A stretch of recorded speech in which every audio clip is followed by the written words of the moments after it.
confirmation, Dan. Just bear with me. Avoid. Yeah, you know you're being recorded, so thank you for joining us today. I am David. I'm going to put this video onto my channel, Indiglow, on YouTube, and you've agreed to come on and talk with me today. Yes. And that would be the 22nd of April, 2020. You know you're being recorded. We've set this up to have a private offline discussion. And you are Dan. I know you as Captain Dan.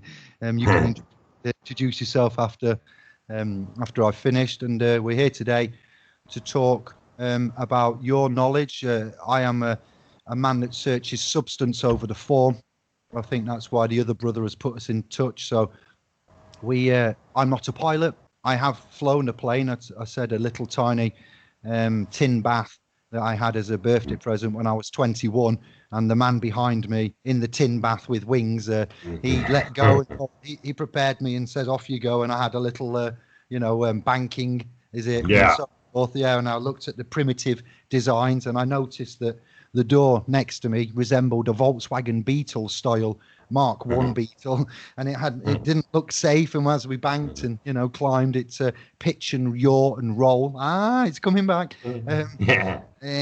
I felt a little bit scared, to be honest, but I enjoyed it thoroughly, and I flew over my house. So at that time, I am a little bit knowledgeable, but nowhere an expert. And we are not here to speculate or to spread any, rumors or anything. I'd like to hear your insightful side, information and opinions on.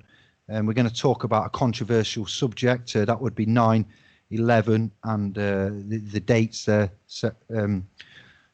around surrounding that. So enough from me. I'd like you to introduce yourself and where you're from, whatever you feel. And thank you very much, Dan. Okay, thank you for having me on the program, David. My name's Dan Hanley. Excuse me. We have a website at 911pilots.org that represents a group, 9/11 pilot whistleblowers. And I've done numerous programs in the past, and what I'd like to do would be walk people through the information on the website and let them draw their own conclusions at the completion of my presentation. If I could, David, I'll go ahead and share a screen now and go to the website. Would be the best way to do it. And if you want me back, just tell me and I'll stop sharing screen. Yeah, go ahead.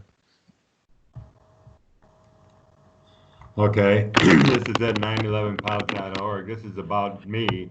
I commenced flying over 50 years ago in 1968. First as a civilian pilot flying small Cessna aircraft such as the one that you just mentioned you flew in, and also the ones that were the primary flight training aircraft for the 9/11 hijackers. So after 3 years, by 1970, I'd gotten my private commercial instrument and multi-engine rating, working my way through school.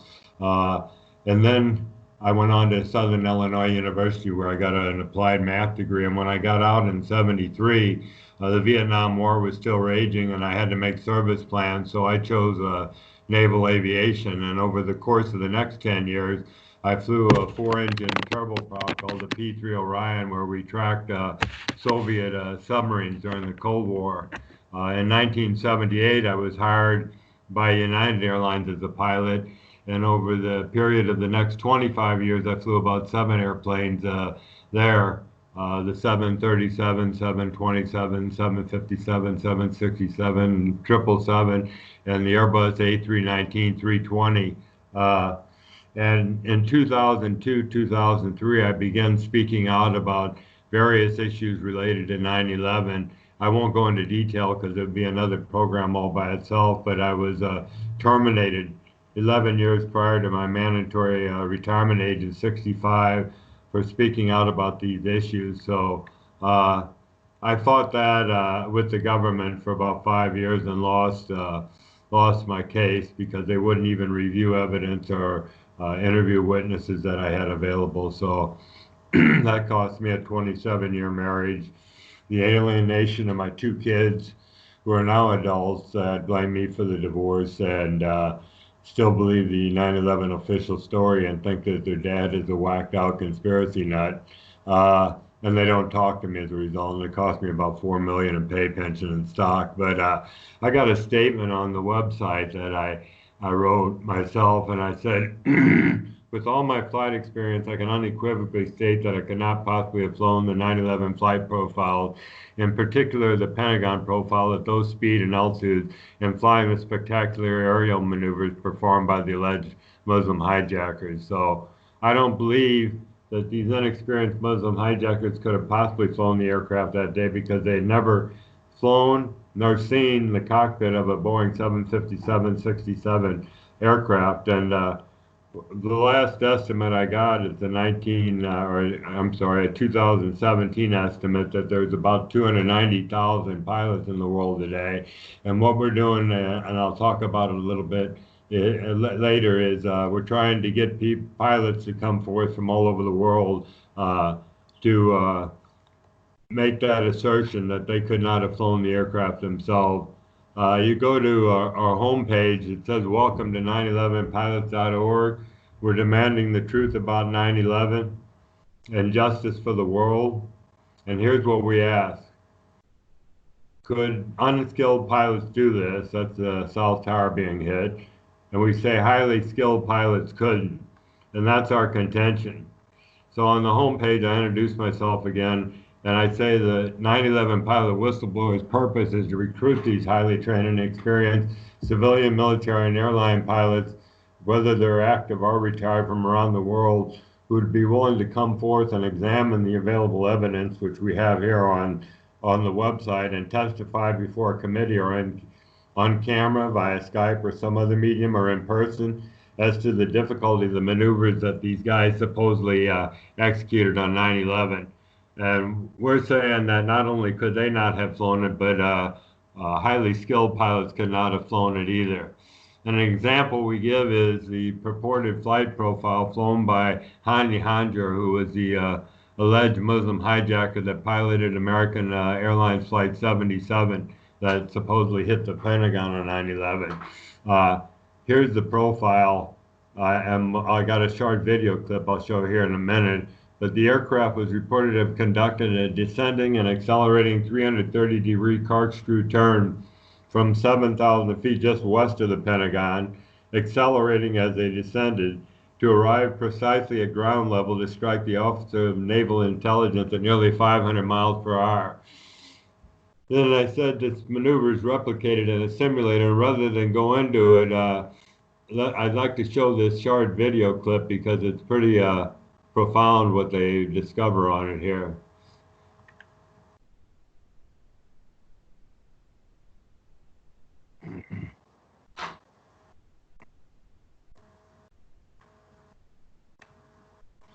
Anyhow, I could probably stop the program right here, David. It's a pretty compelling video. Rusty Amer is a friend of mine, and he's got about 45 years experience in 20 different aircraft, and you heard him say at the end of it that he couldn't do the maneuver either.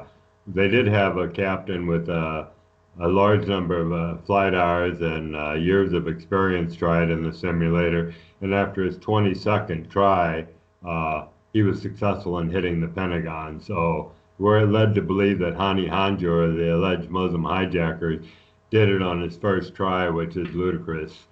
But where are we going with all this?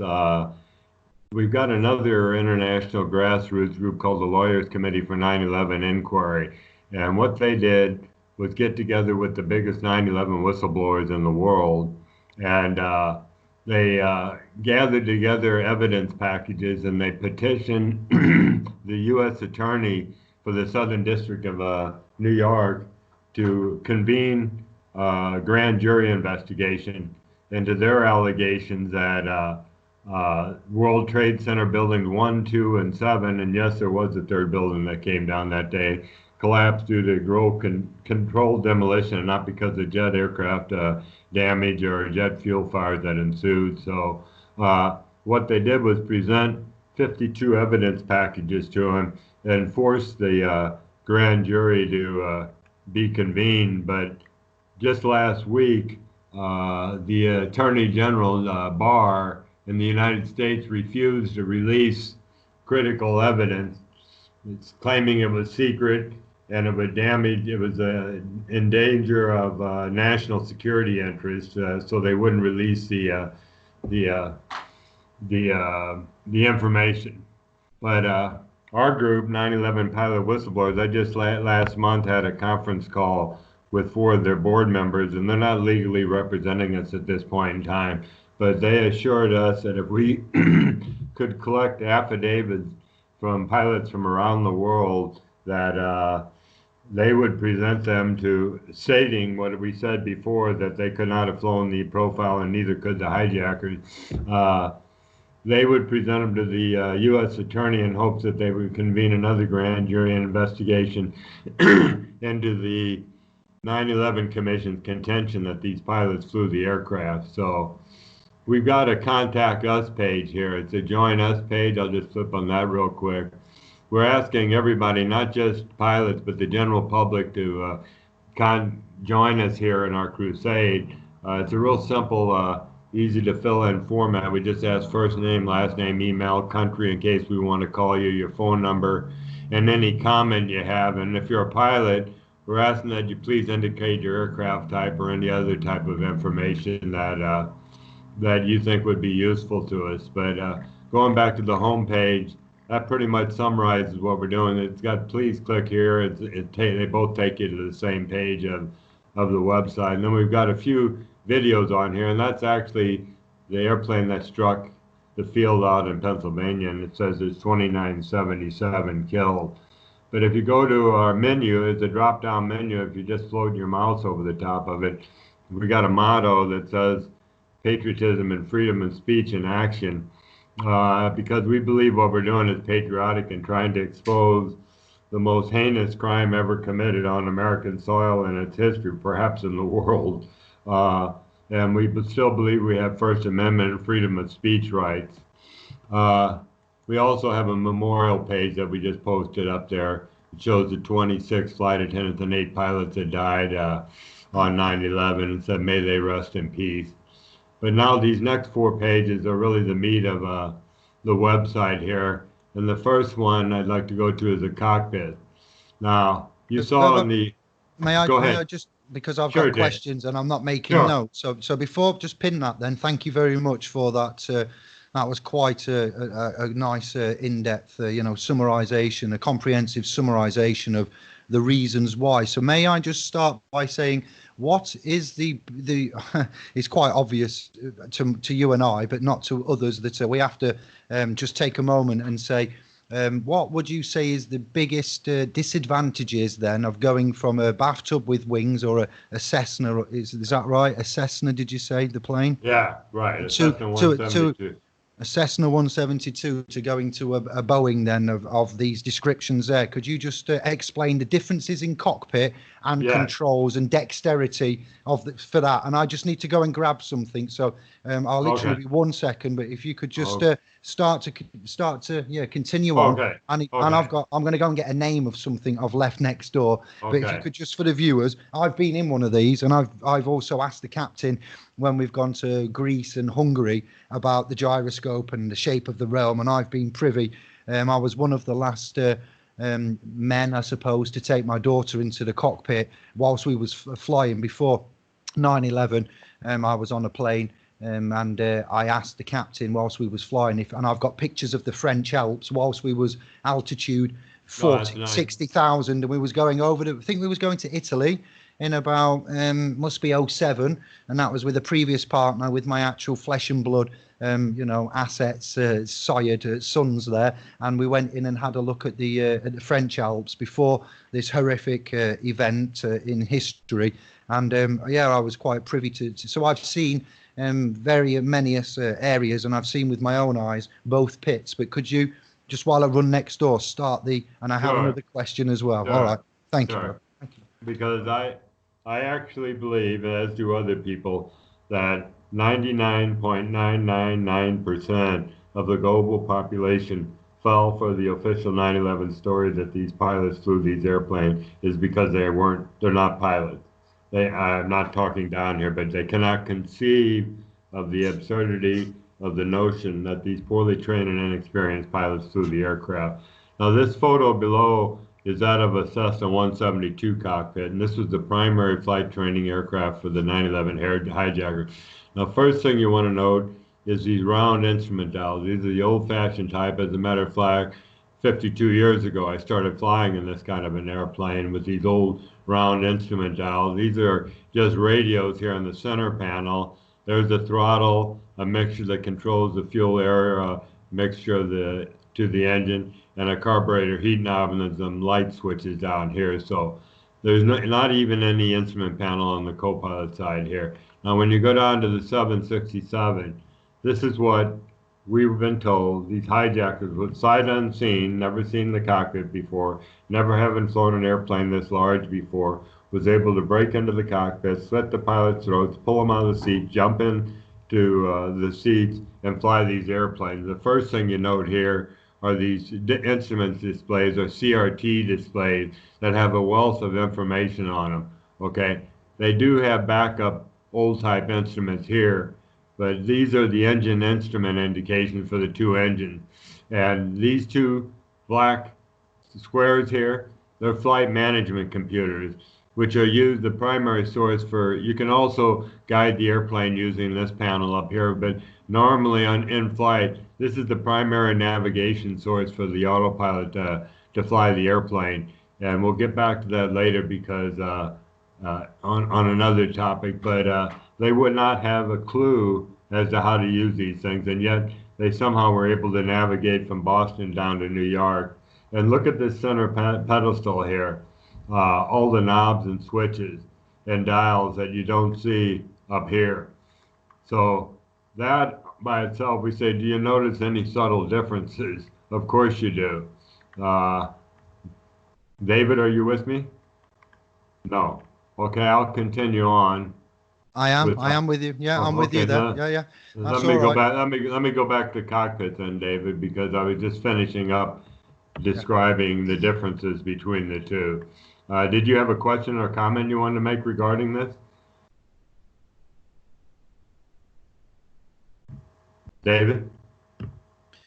Yeah, so that's just explanatory for the viewers and my scribes of the channel and others that may be interested in this, pilots themselves and etc. will know and be able to comment. We're seeing poor connection. No, it's all right. We're going good. I watched a documentary the other day that somebody recommended to me called Shadow Ring. That's what I've just gone and got this for. That's interesting. It's new. Well, 2015. It's new to me, but it's not a new presentation. That's interesting. I've done some research myself, and I've seen that there is a lot of information that doesn't add up, that is wrong, that is I'll get to that later after you've done your explanation and all of the other presentations you're doing here. So I wanted to then ask what is the difficulty with the sizes of the plane, the fuels?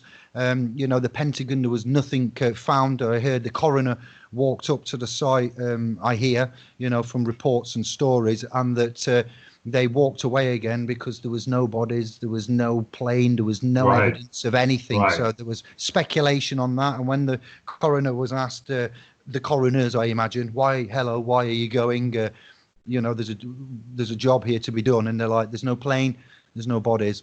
We're leaving. Right. So could you expand on any of that? You've shown a video as well, which covered that with Jesse, I believe, Ventura. So yeah, if you could explain a little bit about that as well, please, if you've got any knowledge on. Well, David, I've heard every theory under the sun the last 19 years. What happened in Shanksville, whether it was shot down, a missile hit it, or it crashed, or there was even an airplane there. The same with the planes, no planes, holograms theory. And when you get to the Pentagon, I've heard a missile struck it, an airplane flew over head and dropped a bomb or a missile on the building. There were explosives in the building, and then that the airplane actually hit the building. And our organization, 9/11 Pilots Whistleblowers, are totally focused on the hijackers themselves and the impossibility of them having flown the airplanes. But I know exactly what you're talking about. Lack of it. There are a few scrap airplane parts, but it went through several rings of the building, aluminum airplane into a concrete building, several rings deep. And I can't really, anything that I would say regarding that would be speculation on my part. But I don't even want to tell you what I personally think happened because it would be speculation. I can't prove it. And that's what I try to stick to is facts when we're talking about what we're talking about here today. But I'm sorry I can't answer the question any better than. It's just I would like your information or your input. Yeah, we're not here to speculate. There is some facts and stuff put out in the news there about the two buildings of 9/11, and there was another building, a little one. Was that World Trade Center 7 or something? Was it called? Yeah, World Trade Center Building 7. It's also known as the Salomon Brothers Building. Came down at 5:20 in the afternoon. It was a 47-story high structure that fell in less than 7 seconds in its own footprint due to a few small office fires. And that's what the Lawyers Committee, Scientists for 9/11 Inquiry, Scientists for 9/11 Truth. There's a group called Architects and Engineers for 9/11 Truth that has over 3,000 architects that are demanding an investigation into the collapse of the three buildings because they've proven that it was structurally impossible based on the way the buildings were constructed for the trade centers to have dustified all the way to the surface, given how they were built. And World Trade Center Building 7 is a smoking gun in all of this because it went like this. If the building is square, it kinked into the middle and collapsed upon it. I've seen the reports and the sorry to butt in, carry on. Yeah, I'm just for others that don't know the analysis of that, and the BBC, the British Broadcasting Corporation, reported it in advance, I believe, as well, which is a little bit to anybody with half a brain. How did the BBC news reporter at the time see the future of the building behind them? And it's there in history for you to check. So take it away, please, brother. Exactly. One person that I've had the privilege of talking to a couple times, we've exchanged emails, is a 42-year chemistry professor from the University of Copenhagen. His name is Niels Harrit. Him and a team of scientists collected dust samples from the debris field of the three Trade Center buildings that collapsed, and they conclusively proved using the scientific method that a highly incendiary substance known as nanothermite was found in the debris field. Now, what importance is that? Well, jet fuel burns at a temperature of 1,500 degrees, and steel melts at a temperature of 4,000 degrees Fahrenheit. I'm sorry, 2,500 degrees Fahrenheit. And thermite burns at an excess of 4,000 degrees. So prior to building collapse, molten iron was seen pouring out like lava the side of the building. When the fuel fire was almost extinguished, what you saw there was black smoke, which is indicative of an office fire burning at around 400 degrees Fahrenheit. So where did the molten steel come from? And firemen were waiting around in pools of this for weeks after the World Trade Center came down. So that's their argument that nanothermite was present and it was employed to bring down those buildings in a controlled demolition. Also, other witnesses that want to testify before the grand jury are firemen and police officers that were in the building, heard explosions going off before building collapsed, and also as the building came down, there were explosions, boom, boom, boom, boom, boom, boom, all the way down as the building came down. So those are the witnesses that the Lawyers Committee have, but they're approaching buildings 1, 2, and 7, and we're just focusing on the hijackers, and these two pictures here tells a big story, as does that film you just watched. But talking about the hijackers, I'd like to go to those next because you'll see how inexperienced they were. May I just thank you? That was brilliant. Thank you for that. Not brilliant as in the subject matter, but it was brilliant that you're aware, knowledgeable, and you've given information on that, your opinion. Are you aware, may I ask, of the Council for Foreign Relations? When you mentioned security, this isn't a test. I've done research and made some musical bootlegs of vox pops from YouTube. I have them on website. I'll share in the video description once this is uploaded, and I put all the web links for you and your contact details in. I'll put the links for these music tracks in there. You said national security a bit ago. I'm aware of the Council of Foreign Relations and other British and American and European connections of the CFR management there, and we have reports of in the Gulf War that President stood there and said, these are facts, by the way, this isn't any speculation. I have all the evidences and proofs. I am a substance over the form man, and I am aware of the legal liabilities and claims that the Channel I man will, and that's another thing we'll get to at the end, man and claims rather than complaints and things. So the news came out and said, the media, that there is weapons of mass destruction, and we know for a fact that Saddam Hussein has them, and we're going to bomb him because he's a danger, and within 45 minutes he can allegedly at the time go and bring the impending doom Armageddon to the rest of the known free world, Operation Paperclip. So we was told, and I have evidence through these news reports, CNN, Fox and ABC and everything. Do you have evidence that Saddam? Yes, we have evidence Saddam Hussein has weapons of mass destruction. Congress and so forth were having meetings in private, and they found out there was allegedly aluminium tubes kicking around the Middle East and around Iraq, Iran, etc. And they believe that these were the weapons of mass destruction. We had the Chilcot report, and we had David Kelly. No notes. This is just from my brain. All right, a single man under God. And we'll not talk about Kelly or the Chilcot report. You can research them, family and scribes, but we were told on a media platform from presidents and prime ministers and Congress, and Congress knew that there was later, because I have the video Vox Pops that got deleted from the media platforms, as they do. His story is edited and deleted, that there was a concern, and they couldn't release to the public the truth.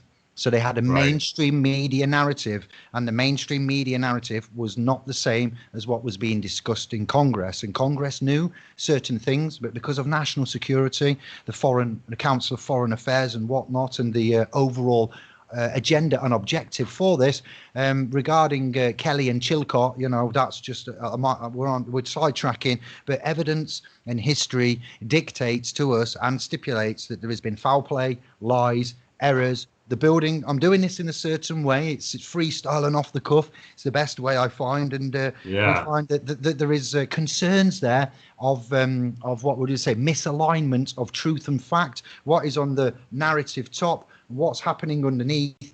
Two different stories. I yield, my good man. Right. You talk about national security. I believe there's at least 80 cameras surrounding the Pentagon that could have captured what hit it, but due to national security concern, they were immediately confiscated. There were 3 cameras. One was in a Virginia Highway Patrol car camera that caught what was flying in there. The second one was on top of Doubletree Hotel, and the third was on top of a Citgo gas station. The FBI came in and immediately confiscated all those cameras, and they won't release the footage except for a few frames because of national security concerns. And here we have, jump ahead 19 years to the present, where this grand jury supposedly is going on that's supposed to be reviewing all these evidence packages that were presented. They've gone forth to the Department of Justice, suing them for more information, and the Justice Department is hiding behind national security concerns once again and refusing to release the information. So we know what's going on. Let me just back up for a minute because I didn't address the topic. People think, okay, there's a grand jury going on. This isn't a jury trial where you have a judge in there and you do have a jury. In this case, you've got 23 jurists that have been impaneled, and they sit in a room, and either the U.S. attorney or his assistant brings forth the evidence and presents it to the grand jury. And they can also bring in witnesses that will attest to certain things under oath. The jury has what's called super subpoena power. They can ask that anyone they want be brought before the grand jury for questioning. They're very secretive. Jurists can't discuss outside the room what they've talked about that day. If you're a witness, you cannot acknowledge that you testified before the committee. So there's a lot of grand jury investigations going on around the United States, and we don't even know about them. And the lawyers committee went forth to the Justice Department saying, hey, we don't see any movement here. Look at how many months it's been. And the Justice Department said, under law, we're not required to divulge that information. So it's a lot of hiding going on right now, and we don't know for sure. As a matter of fact, with what we're doing with the 9/11 pilot whistleblowers is following suit with them, and we're not even certain once we get all these affidavits collected from all these pilots from around the world who will state what they're going to state, would even see the light of day before a grand jury, but we're going to try to do it anyhow. We've been informed by the lawyers committee that they feel we have a case, so we're pressing forward with it. But getting back to the hijackers here, we reiterate that they only flew in the single-engine Cessna aircraft, and none of them had ever flown the aircraft, the 757 or 767.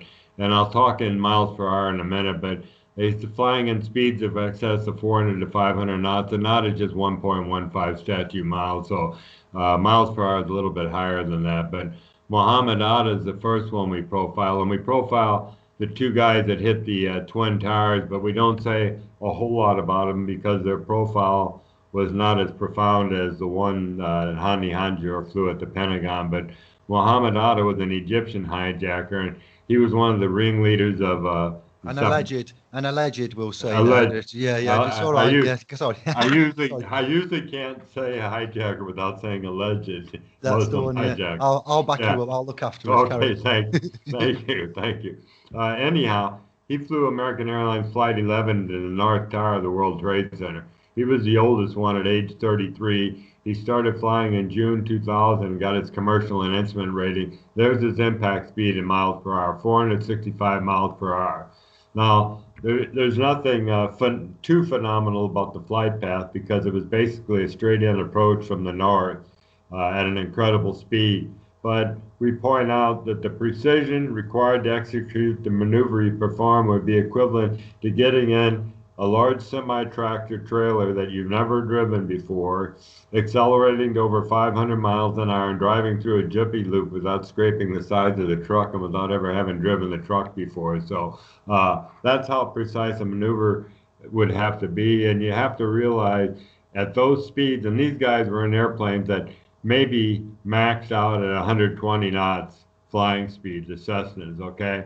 This thing's doing over 500 miles per hour, and you have to realize how stiff the controls are on the aircraft and how precise you have to be in moving the steering wheel, or the yoke as pilots call it, as you're maneuvering the aircraft. So for him to even on a straight-in approach to have hit the tower precisely the way he did is pretty phenomenal. The next guy, I'll try to pronounce his name, Marvin al-Shehi. He was from the UAE, the United Arab Emirates, and he flew Flight 175 allegedly flew Flight 175 into the South Tower of the World Trade Center. He was only 23 years old. He commenced flying in June 2000. He had a commercial rating. His airplane was going the fastest at 590 miles per hour. Now, you look at, there's one peculiar thing about his approach into the building. He came from the south in a descending left-hand turn, accelerating to 590 miles per hour, but within 12 seconds to impact, the aircraft, you've probably seen it on film, makes a slight left turn with a bank angle of about 20 degrees to precisely strike the building. Right, you've seen it before. Yeah. Had the aircraft not made that turn at exactly that moment with the correct angle and bank, it would have missed the building by 800 feet, and that's a maneuver that most experienced pilots could not have performed at that speed. Is that not the video clip that shows the aeroplane going in and then it coming out the opposite side with the nose still intact? But if a bird or a crow, will say a large gull, hits the plane's nose, it will dent. And they've done tests on this since this horrific, claim event. And I cannot Adam and Eve that not only can a plane do this aluminium with all this alleged fuel on, You've mentioned thermite. I'll get to that in a minute when you finish with these alleged pilots. But on that one, I believe it banks and it goes in, and then it shows you on the clips of the media that the protrusion, as it's gone into the building's there, it goes in, and as it comes out, the nose is still a pointy shape. What? Yeah. I know exactly what Carry you're on. saying Sorry, about. just because I'll forget, but go on. And Yes. I've heard all the arguments about planes, no planes, and holograms, and I agree that that footage is absurd. I don't know where it originated from is my question, because it's impossible for a plane to come out the other side of the building doing 590 miles an hour intact. So, I mean, Yeah, in my mind, at that speed with the structure of the building, it would be the equivalent to an airplane going through a cheese shredder.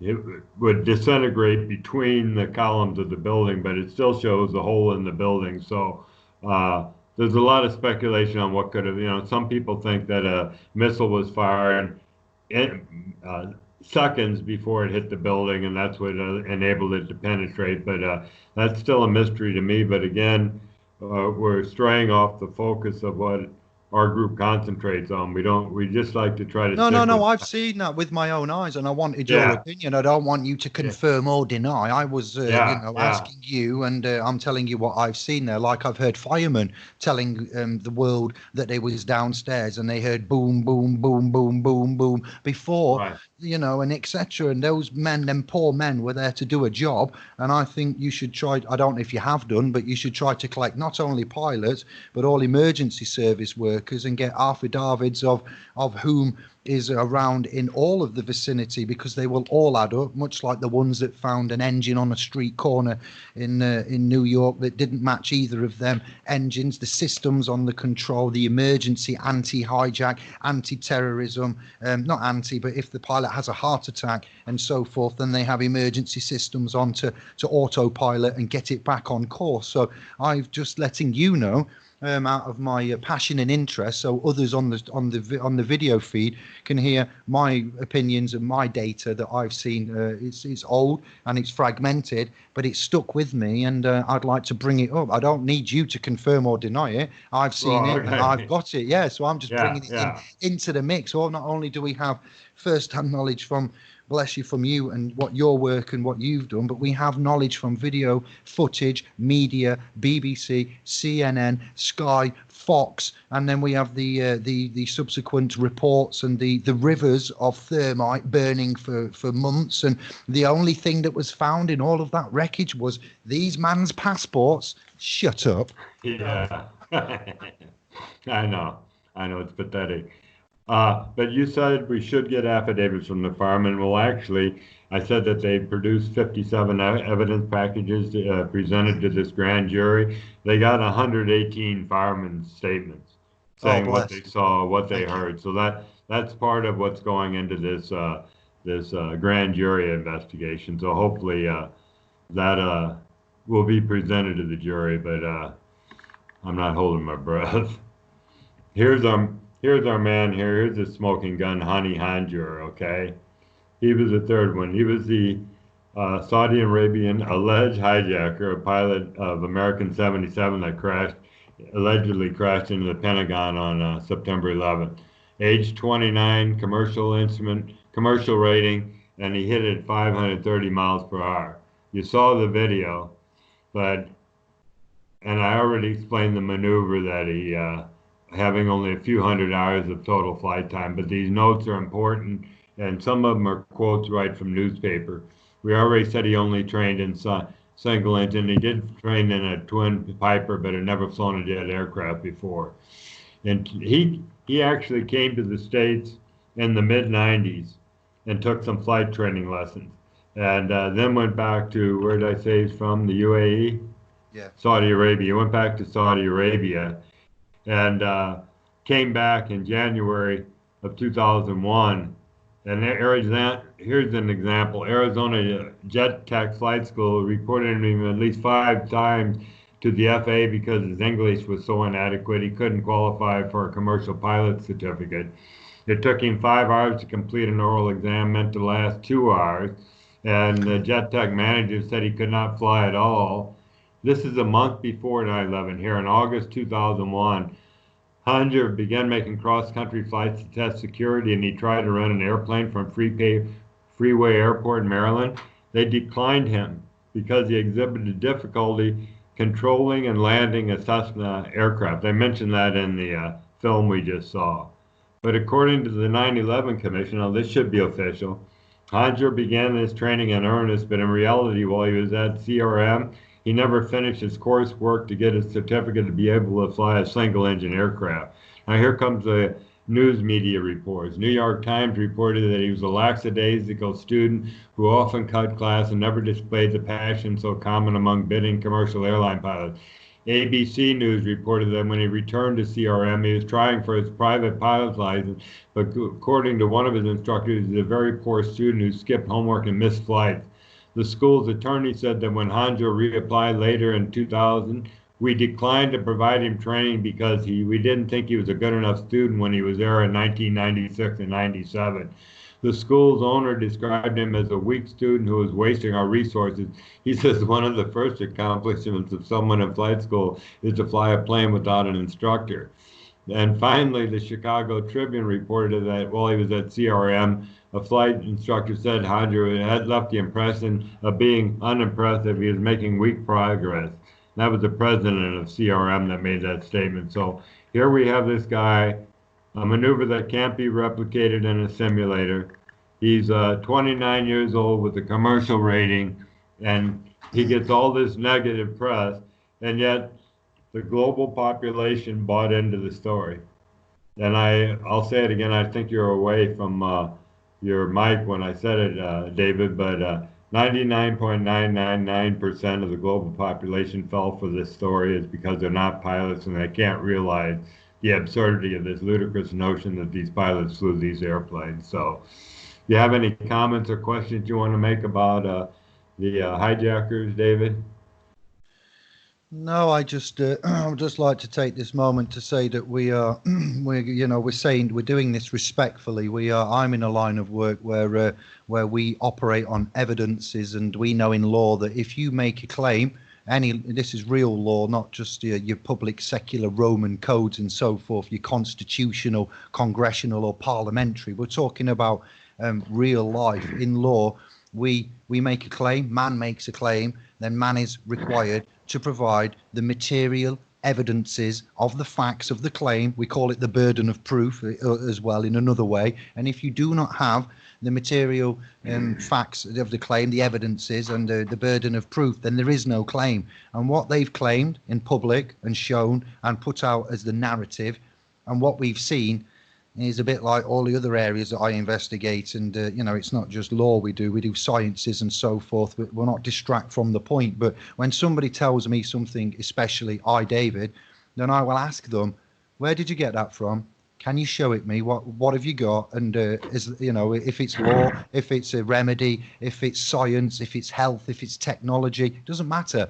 If you claim something to I, which you're not claiming, you're giving an opinion here, which is different. So what claims you do make, you will substantiate and reference and give them the evidences, accordingly, which is what I will look for and why I'm good at what I do and why we get so far, so fast and so deep. So when you come out and you are in an academic media avenue, and we've got these fake newses and these fact checkers going around in this pandemic at the moment. We like to know that we haven't got the cognitive knowledge and the substance to say yes or no. We can say, it doesn't look quite right.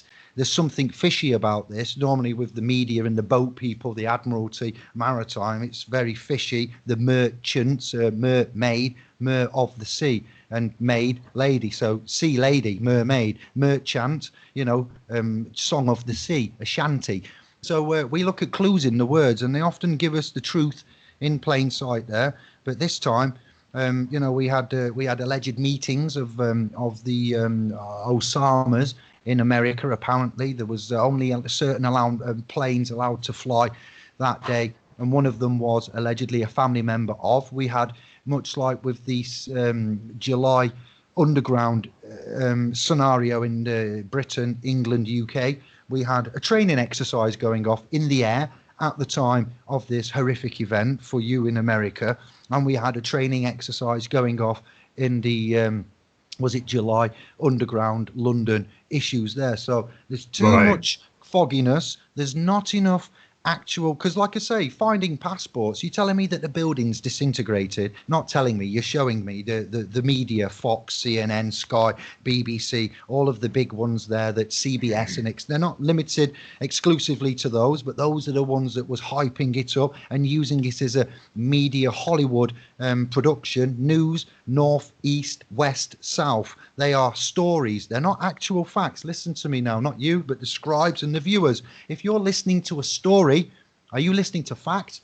Or are you listening to a narrative? I'd say it again. The Bible is the world's greatest story.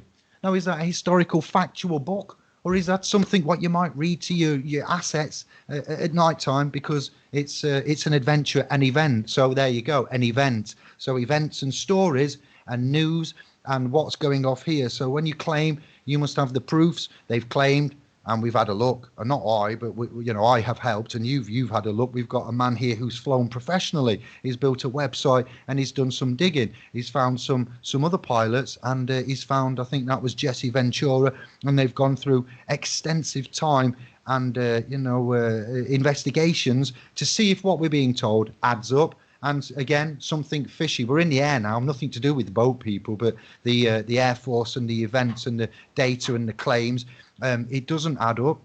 And when mass amounts of mans have died, and there's been horrific intrusive data laws passed, and things that have gone with the laws supplementary to national security, safety, and in the interests of all of us, I just find it sickening. I really do. And I'm just a simple idiot, to be fair, that doesn't really know much. So I was very excited to hear that there was yourself, your good self there, Dan, and your army of angels and workers there in the form of your affidavits, testimonials, presentations, flight simulator. This is something that we can get our teeth stuck into, and we can speculate a little bit. So back to the point, the claims that have been made, you're pulling out areas of problems there, and these poor men that I will say poor men, because I'm not sure that they really did that. I haven't got it. It looks doubtful to me, and we've given in this presentation that's like 50 minutes in an enormous amount of this, what would I say, controversial areas of doubt. That's all it is. And in a grand jury, when you have a supreme grand jury of your peers, not strangers, but it should be of your peers, and they are to judge you, if you can present reasonable doubt, that's enough to get the case dismissed normally. So these men are all dead. They've been tried and convicted. You should never speak ill of the dead. And I'm not defending terrorists. If this was, likely to be, then I wouldn't sit here and take the time. I'm aware that God is judging me, and Jesus, God, Buddha, Enki, Thoth, all of them, the angels, and we have a job to do, brother. And I'm just able to offer snippets. And you're telling me in all these rivers of blood and thermite and fire and different types of smoke that passports were found, and that these men did incredible maneuvers. And the Pentagon, do you know the area of the Pentagon, everybody, that was hit by any chance, that doesn't show a plane hitting it, and there was no remnants of bones or blood or luggage or wreckage? Do you know what area? This might surprise everybody. I'd like to say that it was an area that investigates, you remember the missing trillions that the government lost? That little bit there in the Pentagon, I'm led to believe, was the internal investigations for the military and so forth with the American forces that lost that money. And that little block side there of the five-sided sacred geometry comes into play with pent and pentagons. I've done this extensively with Crowley, Lovecraft, and so forth. And history. The side of the Pentagon that was allegedly taken out there by that plane was the Internal Investigations Department for basically, I'll use the word fuckery, because they were looking into things that shouldn't have happened, that did happen, and suddenly, that devastation there led to all of that information going. A bit like the recent scandal with Clinton of the Hillary, and things going missing, servers going missing, fire. It's just, there's only so much we can take before we will stand up and present our claims to the family for you to make up your own mind there. So I'm going to yield and say thank you, brother. I enjoyed that. Okay. Yeah, it was actually the Office of Naval Intelligence that was struck, and that housed an office that contained over 50 auditors who were conducting this investigation into the 2.3 trillion, that isn't billions, 2.3 trillion dollars that then Secretary of Defense Donald Rumsfeld announced missing the day prior to 9/11. Oh, And yeah. over 30 of the auditors were killed and all records were destroyed, but that was just a coincidence that he was able to arrive at ground level, negating the effects of something called ground effect, and precisely hit that office that day. That was just a coincidence. It was, yeah, it was indeed. You may continue, and I'll be quiet now. I've said quite a Yeah. bit. Yeah, thank you. Okay, probably never heard of Captain Phil McConnell. He's been I have. out I've there. spoke to him. I've met him in Wales. We went down there to the Hand Hotel, and I'm aware of all about this Able Danger, aka Oh, okay. YouTube. Yeah, and I'm a carry on. Sorry, yeah. Okay. Well, yeah, and after I was terminated at United, I formed an email system that was similar. I mean, Twitter wasn't out, Facebook wasn't out, but it operated pretty much the same. I'd put out an email on information that I had, and ask people to forward the email to family, friends, and neighbors, which is sort of the equivalent of a share function on the social media sites today. And in 2006, because it initially just started out with United pilots and flight attendants, mechanics joined in, and other airlines, and it went global. And I had people contacting me from around the world via email. Well, one night in December 2006, Field calls me uh, at, at home and says to me, Mr. Hanley, and I'm thinking, who is this? Well, it turns out Field was a Northwest Airlines DC-10 captain, okay? And he told me on the phone, look, I've exposed this illegal modifications on Boeing aircraft, and United, Northwest Airlines, the FAA, and the Airline Pilots Association want to send me out to see a quack shrink in LA named Dr. James Elliott, because they're going to try to ground me on psychological grounds. Well, let me back up, and I don't want to get into my story too much, but what happened with me was I was told by the union when I went forward and wouldn't quit coming at United Airlines and the union with what I was alleging, that they would ground me permanently for life as a pilot on professional grounds, medical grounds, psychological grounds, or otherwise. Well, I had never failed a check ride in my life. I had never failed a flight physical, so I knew they couldn't get me there. But I knew of other guys that they forced to see a psychiatrist, and they grounded them on some bogus diagnosis that they came up with. Well, essentially, that's what happened to me. I thought I was being smart. 6 months before they terminated me, I went to the best psychiatrist and psychologist in Atlanta I could find and said, look, here's where I am with United. Here's what they're going to try to do to me. Run all the tests. I'll come for counseling, whatever you want. I just need to prove that I'm mentally stable, which they did. But I never got anywhere with it. But anyhow, they were going to do the same thing to Field, and I said, Field, don't go. It's a setup. I went along with it thinking that the government would back me up when I came forth with my evidence, and they ignored all of it, and I lost my job over it. So he was smart. Where I was terminated, he retired early so he could serve as an expert witness in future litigation, which, if we ever get this to a grand jury, he'd be the one that I'd want to talk to. Whoever is flight and the illegal modification, we're going to talk about this Boeing uninterruptible autopilot in a minute. I don't want to get into it right now because we go into it in detail on the next page. But the guy studied at the Naval Academy, graduated as a Marine, went through naval flight training and became an F-4 pilot in the Marine Corps.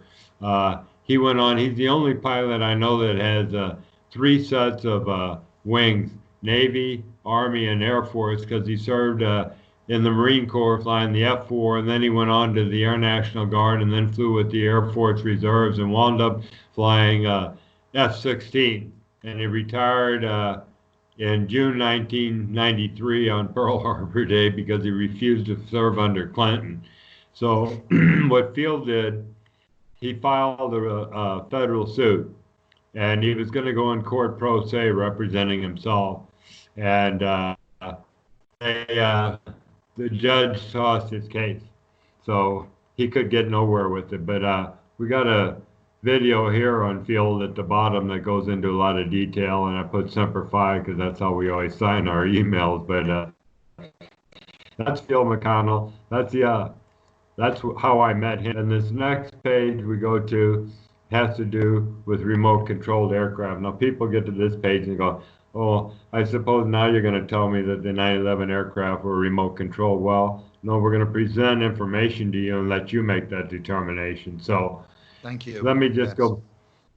People don't realize a remote controlled aircraft technology has existed as far back as 75 years ago. In 1944, U.S. military launched an Operation Aphrodite, and they gutted out old B-24s and PBYs to lessen the weight of them, and then loaded them with 30,000 pounds of Torpex, which is a highly incendiary compound. Now, pilots were required to make the takeoff of the aircraft, but once they got airborne, they'd bail out or parachute out of the aircraft, and an aircraft high overhead would remotely guide the aircraft to the targets in Europe and crash them. This is your first example of drone aircraft, and that was 75 years ago. And we mentioned John Kennedy's older brother Joe was killed on one of these top secret. It was the third one when, due to a malfunction, the aircraft blew up before he was able to take off. And we've got a short video here. I won't play it unless you want me to, David. A short video about these remote controlled aircraft and what happened to Joe Kennedy. But if you jump ahead 40 years later, now imagine the technology advances in 40 years from 1944 to 1984.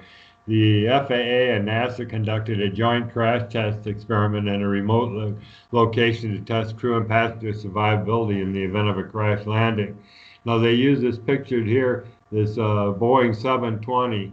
They didn't have pilots or passengers on board, but it was remotely guided to take off. It flew around the traffic pattern and auto-landed 6 times before being intentionally crash-landed.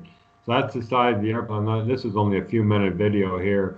I'll just show you real quick. But this is the final crash landing as the planes go. That's remote control.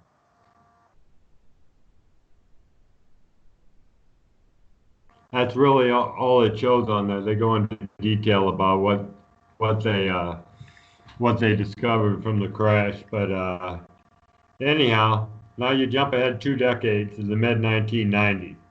The system was developed called the uninterruptible autopilot. Now, the design purpose of this system is to prevent would-be hijackers from commandeering a commercial jet aircraft in flight by remotely taking control of the aircraft autopilot and flight navigation system, and I'm talking about those 2 flight management computers I was showing you on the screen, and routing it to an airport where a safe auto landing could be made. Now, this is important. Once this remote source takes control of the aircraft, the pilots can't connect the autopilot and navigation systems, and they're along for the ride. Now you say, come on, give me a break. Well, proof that this system exists is given by this Wikipedia article here. I'll pop it open for a second just to show you.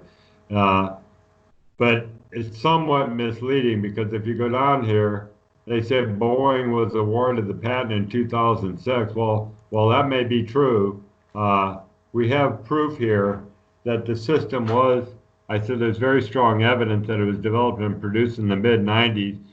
And if you,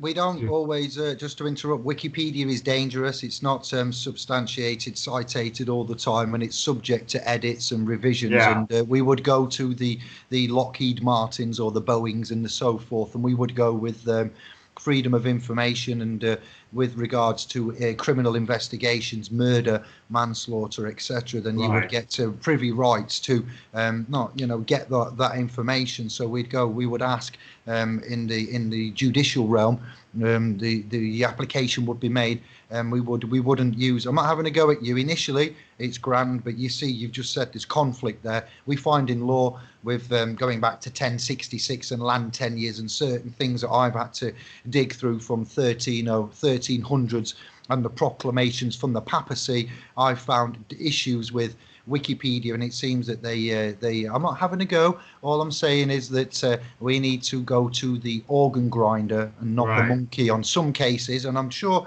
it will be done. But I hear what you're saying there, and Right. yeah, please continue. It's you know, Well, just I'm to be a, bared in mind. Yeah. I was a little wary of even putting Wikipedia up there because I share the same views you do about it. But I Yeah, wish I yeah. had Phil It's all right. McConnell on here because he has infinitely more knowledge of the details of the history of this uninterruptible autopilot. Where actually, I believe on one program I heard him saying it was developed by a French company, and Boeing eventually wound up with the patent. The point being, if you go to this interview that we've got here, Rob Balsamo that you just saw with Jesse Ventura, he's from co-founder of Pilots for 9/11 Truth. He interviews as Oh Wayne yeah. Anderson. It's an MP3 audio only, but it's a 45 minutes long and it's worth listening to because he describes in detail how they were on the ground in a hangar with an airplane and they were doing a bench test on the autopilot system, and a guy in a laptop was in maintenance control, and they engaged the autopilot, and once he started doing his magic on his laptop, no matter what they tried to disengage that autopilot, they couldn't do it. He was controlling everything from his laptop. So we Ah, so know. if you was physically trying to an aeroplane, an aeroglobe, trying to override it, you wouldn't have any control because the laptop would take the supersession of the priority of the controls there on the cockpit. The Exactly. human intervention and leverage and whatever button pressing wouldn't be admitted because it's got a safety system, a protocol in place, and that protocol Right. would take the preliminary processes away from the ones in the cockpit there. No, brilliant. Yeah. Well, we will put all the links for those of you that aren't catching Dan's. Not that he's speaking in any way wrongly, but there's a lot of information and names being dropped, so I'll make sure that when this video is uploaded, we have all of the relevant links and information for you to go and find yourself, and what he's presented I will make sure he's in the description of this video. And if you've got any more, then there will be an email account there for you to email us both on. I'll get Dan's and I'll give you mine, and we'll work together going Okay. forward on this. So Very thank you good. very much. I'll cover that later. All right, continue. Yeah. Oh, and one more thing. You mentioned, sorry, because I'll forget. And before you move on, wow, I get to mention my hero, Nikolai Tesla there. And you've said about the 40s that this remote control technology has been in the government's possession. Let me bring to everyone's attention Nikolai Tesla, Serbia man there, legendary man, lots of inventions he's done, not credited. Marconi stealing the radio, Hertzie, and an executive from him, and he got awarded the radio inventor back to Tesla from Marconi. Stymex and certain things that have gone off in the past I'm very knowledgeable on, and there is reports of a remote control remote control car with no batteries in it. And Nicola, I wasn't there. I don't know, but just hear me out. It will only take a minute. So to back up those that don't think, oh, that's poppycock, they didn't have remote control technology in the 40s. Well, look when Nikolai Tesla died. Look where he died. Look at his inventions and patents. And so I declare this, that I'm knowledgeable on the fact that allegedly Nikolai had a remote control transceiver, which transmits and receives, and it was batteries here, but no batteries in the machine on the floor. Brushless copper motors you can thank this man for. The plug sockets in your house, alternating current, not the direct current. I won't go into all of this, but he's allegedly had a machine working that had no batteries in it, and it was being sent the power, but the batteries were here. And the batteries were some kind of crystal. They weren't your usual cell. They was taking power from the grid, from the ethereal network. It was being brought in. It was being harnessed and sent. And this little thing on the floor there was moving around with no battery in it, no cell, and it was getting a signal, and it was using motors, and it had no power in it. And I'm not going to give you everything, because a good teacher and etc. will not. He will let you dig, and you can find out if I'm talking rubbish or if in fact this looks like it's got some substance and the claim, bearing in mind the line of work that I do with law and discovery and so forth. Then I'm not going to say this lightly to set myself up, or I'd be very stupid. Now look at the, here we go, to link this up, to go from Tesla to government to early tech that's suppressed, and it's weaponized first before it is even given to the public for entertainment purposes. If it can't be made into a weapon, it's sold to us and drip fed to us. You would look at when Tesla died, where he died and which office claimed to the office of alien something. All right, I hope you out. Want to get you on the right lines. It contains the office of alien, maybe property, and there'll be a president there. And some of the American presidents had some family working in the government, and they may have had a hand in upon Tesla's death, going to that New York hotel and claiming allegedly these inventions and works and scribblings and writings. And so if the office of alien affairs and property have got this for the government on behalf of, secretly, because it's not in the public domain, this is something you find from due diligence and discovery. I'm quite able to back up what this man here, Dan, is claiming through his research, with supplementary previous research and disclosures that have come, that have been redacted, but we've got the documents and alleged things there of that timeline from late 1800s. As I've said, the greatest men and the greatest things were done up to about 1850, 1900s, and then it finished. It's almost like they'd done everything they needed to do. They'd usurped and collected and stolen and robbed all of what they needed. And at 1900, it was game over.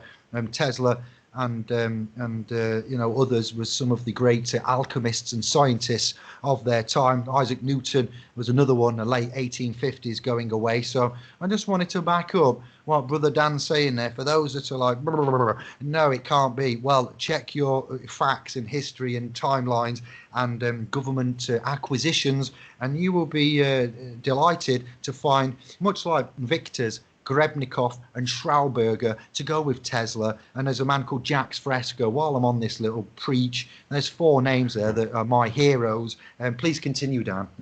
Yeah. Yeah. While I'm thinking about it, we have a YouTube channel, and it's 9/11 Pilot, and all the YouTubes that we have on the side of there, but plus some, we have some more.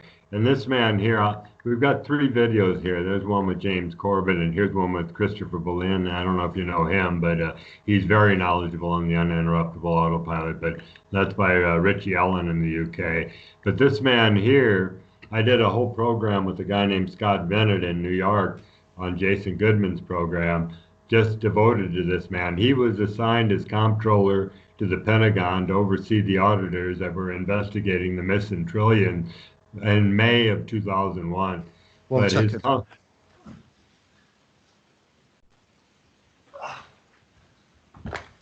Sorry, blinded by the light. I couldn't see my screen or bits and bobs. All right. Sorry, go on. Okay.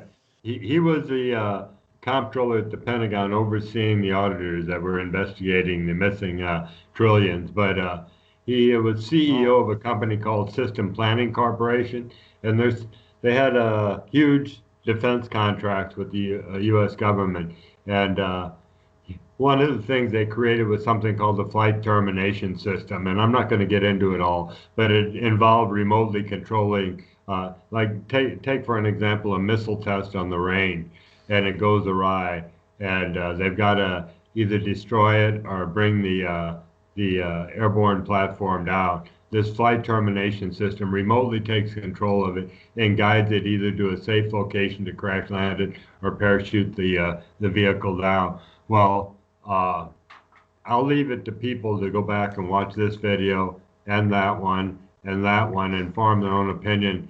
And at the bottom, we presented this evidence. We've given you the hijackers and their credentials. We've given you the existence of the uninterruptible autopilot, and we're saying you be the judge.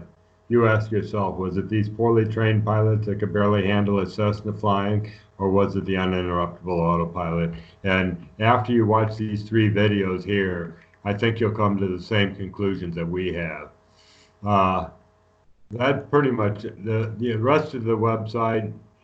We've got affiliates, Pilots for 9/11 Truth, Truth Action Project, Lawyers Committee for 9/11 we're working with, the architects and engineers I mentioned before. This is the firemen I was talking about, David.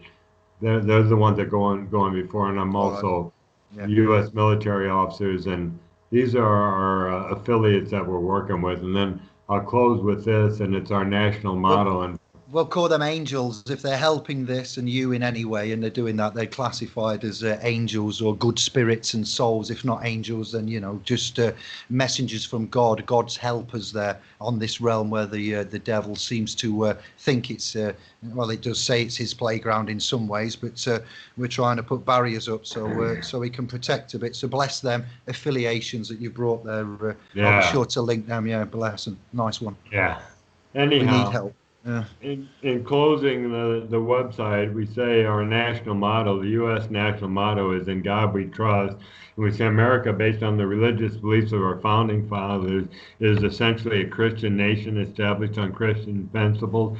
I put as a consequence of the lies of 9/11 resulting in the illegal and unwarranted invasions of foreign countries that followed, which killed, maimed, or displaced millions of Muslims and others worldwide. America has degenerated to anything but a Christian nation.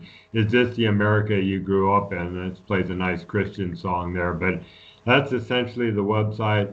911pilots.org. If you want more information, it's there. There's a lot of videos I didn't show you, so I'll go back, David, to Ah, stop sharing there, and here I'm back again. I'll close with this, David. I've been out preaching 9/11 truths for many years, and last May, my wife and I planned a trip after several years back to the States. I did mention to people, I'm coming to you from Islamabad, Pakistan, where I've lived 10 years. I'm married to a Pakistani. But we were planning a trip back to the States, and in April, when I made my reservation through Doha, Qatar, and into Atlanta. Yeah, the very day I made the reservation, the FBI in Washington, D.C. contacts my ex-wife and wanted to know everything about me and the trip.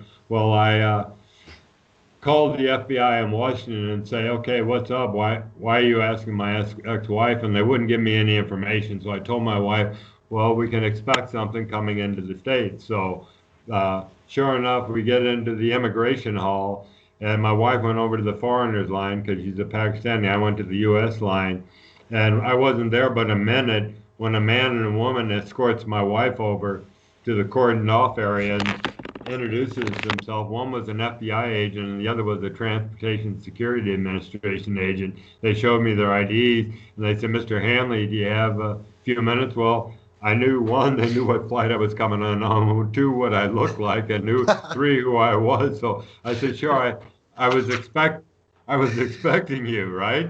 yeah. So A they take wise me over. choice.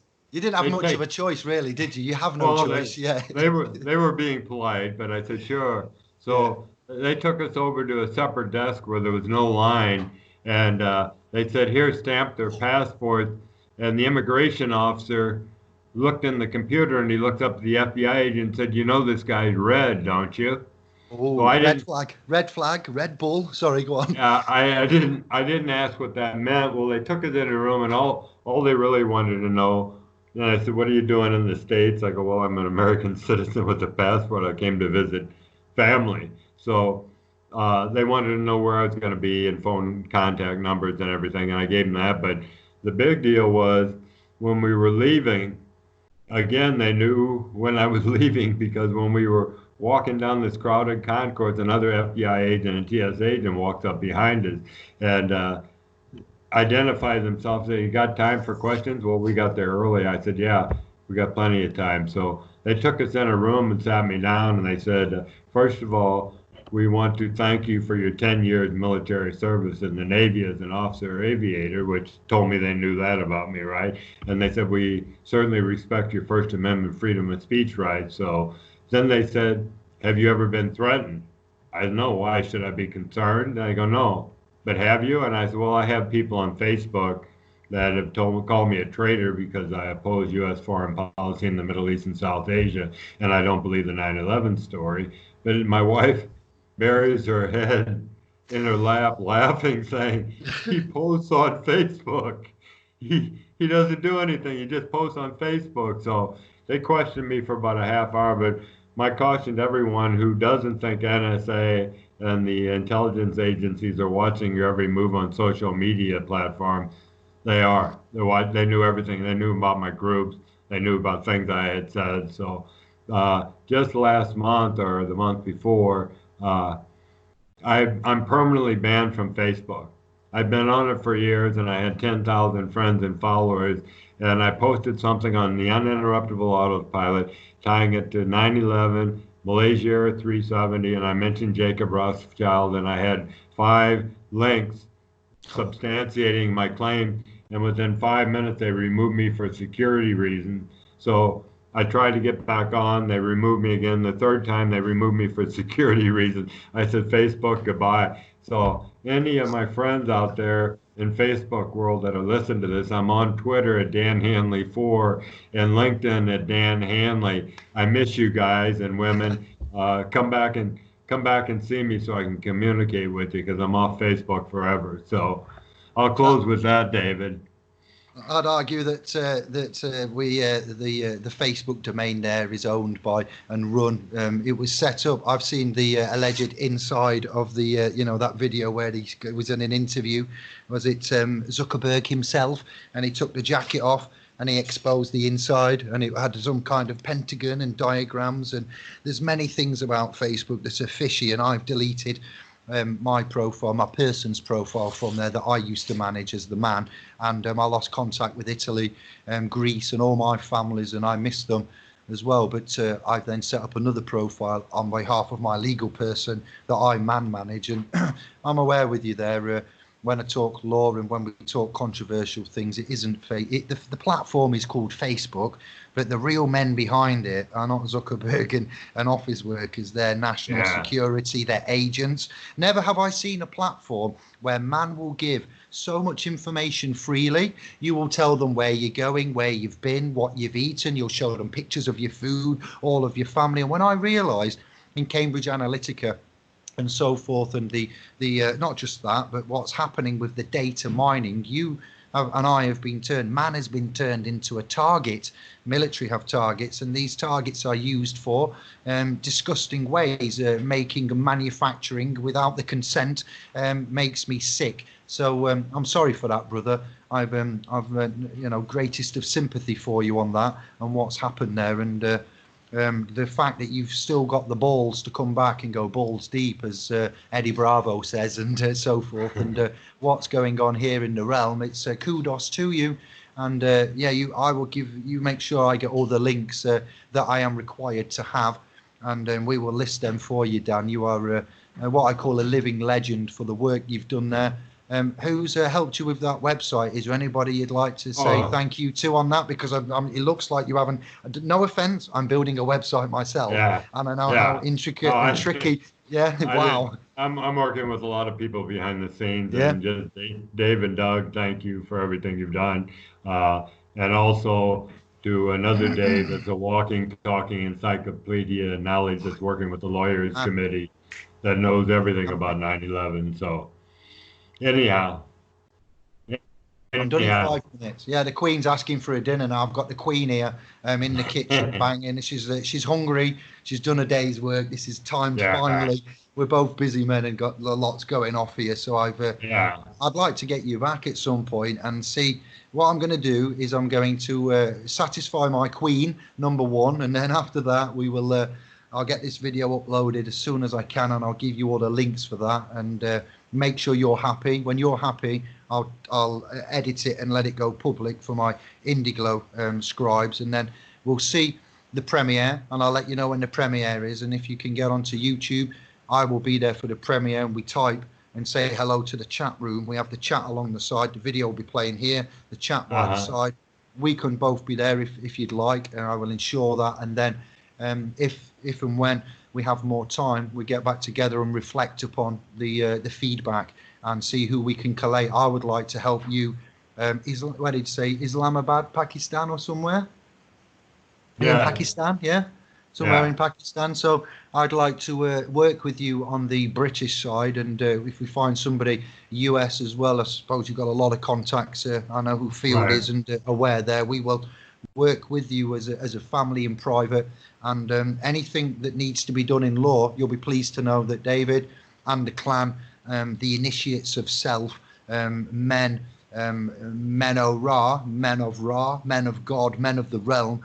When I say men, I mean ladies as well, with the utmost respect. We will show others a different way on how to present in law, real law, and what we use a thumbprint by all accounts, and an autograph. We don't do the usual way, and I can give support for this. It's something that's dear to me. Whenever there's loss of blood, lies, scandal, mitigation, and all of these crazy things going off, then I'd like to boost and give the turbo to that for you all. So I will give you information supplementary to what you've given us. I will offer support for Britain.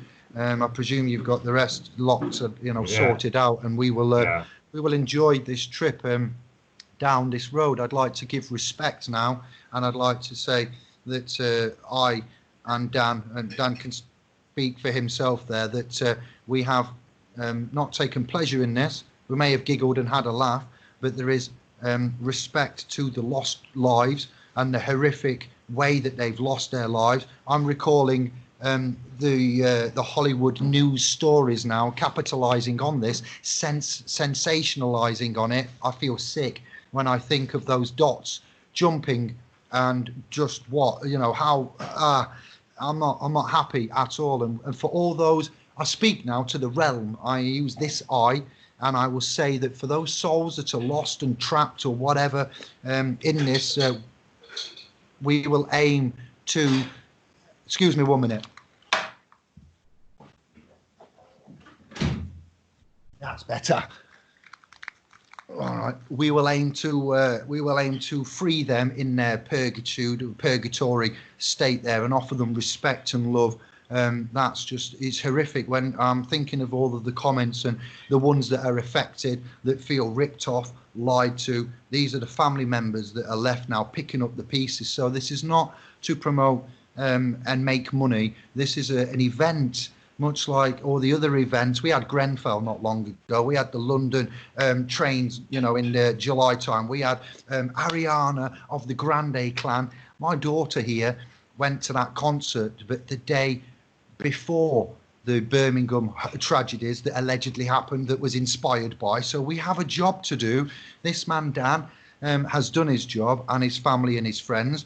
The ones out there that are angry, that want to go and smash things, that want to go and take their anger out on something, we will help you in some ways with counselling and focusing, and we will put our energies not to more destructive use. We will focus, use these platforms and these times to pay respect and to show love, solidarity, and get some jobs done. We're not waiting for Q, as you can see. I know Q may be coming, he may not, who knows? But I doubt it. So man, like Jesus coming from the clouds there to save mankind. Man's made a problem, man fixes the problem. Man doesn't make a problem and then start saying your prayers and say, oh please, yes, and then he's going to come down from the clouds there and fix man's problems. No, not at all. Brother Santos and other speakers have said that fantastically. So I'll end it there with love, respect, articulation, passion, and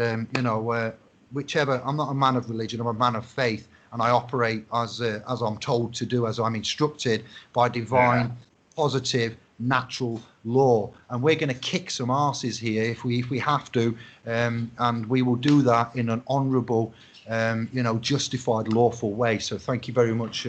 If you want to close down on something, I'll let you have the final say, and we're going to finish. I just want to say thank you, David, for giving me the opportunity to come on and broadcast 911pilot.org and my YouTube channel, 911 Pilots. There's a group of us out here working, and I agreed to serve as director of the organization and international public spokesperson of sorts for it. So I just appreciate the opportunity to be on your program. Oh, bless you. You're like, okay, then, yeah, you are a trustee in all of this. Then we've got beneficiaries, trustees, and settlors, grantors, etc. So, no, not for you, like, but I'm seeing the position here of what's going on. So, thank you very much for your time there. I'd like to say I've enjoyed it. I haven't so much enjoyed the topic, but the Yeah. information and the presentation and the articulation I have, and we have some work to be doing alongside others there that have done some great work. So. Yeah, my pleasure in a way, in some ways, and not my pleasure in a lot of other ways. So, yeah, thank you. Thank you Okay. very much. Bon appetit. Have a good dinner. I got to work out. I've never done this before on this platform, so I'm going to try and stop this recording then, and hopefully it will be archived and saved. And I'll let you know when it's about to be Okay. uploaded, and I'll get the necessary links from you, all the ones you want me to share along with this video. And Well, yeah, what I sent you was essentially it. yeah, all The right. email. Yeah, yeah. All right then, thank you very much. And if you want to end and go away and turn off the camera, we'll speak again privately soon, and then I'll end this end as well. Then thank you, Dan. Much love to Okay. you. Bless. Okay, David. You too. Bye bye. All right. Ciao for now. Bye bye. Thank you. Yeah. Let's do this one. All right.